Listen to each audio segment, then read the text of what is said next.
it's Sasa, and today we're gonna make this like scrunchy hair ponytail holder.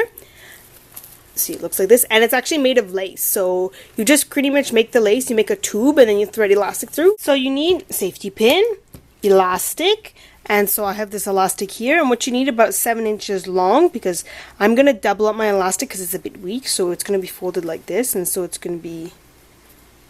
It's like the same as like a general hair elastic. That's what you're aiming for.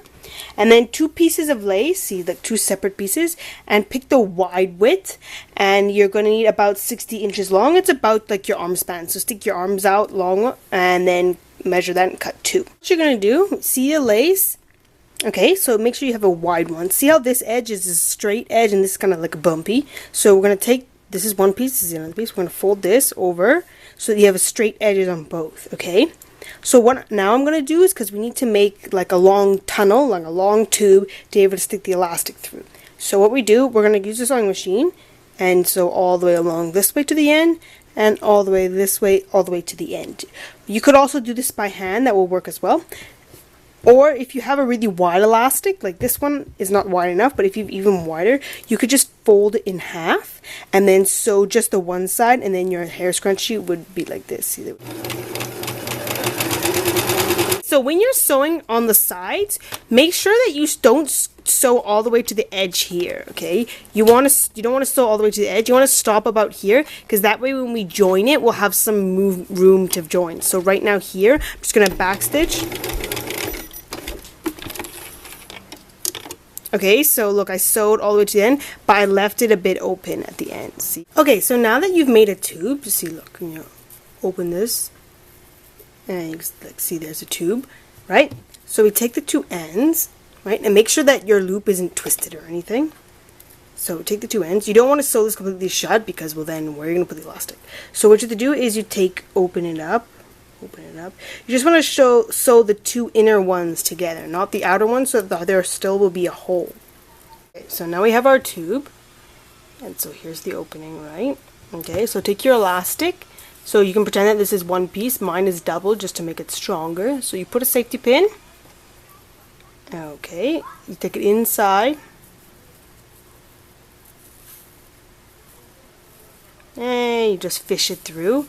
But the moment you don't want to fish it all the way through, because then you just bring it all the way around and then that'll be a waste. It's like driving your car through the tunnel, you come on the other end. But you want to keep it. Keep the end here. So you just use a pin. See, now that won't move, so let's see the opening. And now we fish. Okay, so once you fish your elastic out, pull this end out, and you can undo the pin. Make sure you hold the elastic, because if you undo the pin and you just let go, well, you'll have to fish that again. So you pull this part out. Okay, so you can take the safety pin off.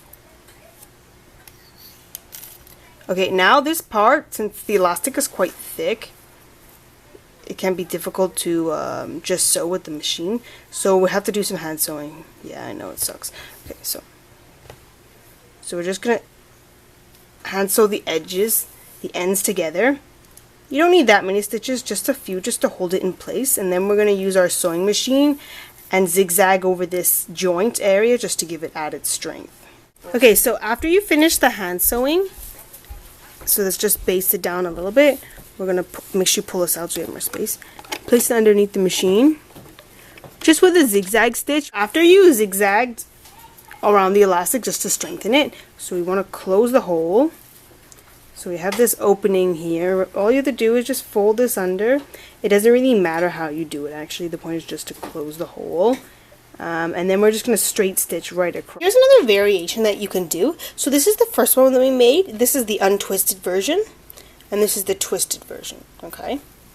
So it's like all randomly. So to make the twisted variation, it's just exactly as it sounds, it's twisted. Because normally, you would attach this as a complete circle. See, it's a complete loop. But to make the twisted, what you do is you start twisting and twisting and twisting. And then you twist it all, so it's all twisted down here. And then you attach it. So you see how these twists are all over? Yeah.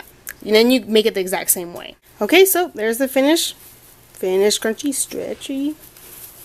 It's here. This one is less baggy, so if you don't like it like super poof, you can adjust the length of the lace to like smaller than 60 inches, even half the size. See, look, you can see the elastic here. This one you can't even see the elastic. It's just like a bunch of lace. So thank you for watching this video, and I hope you enjoyed it, and go out and try this.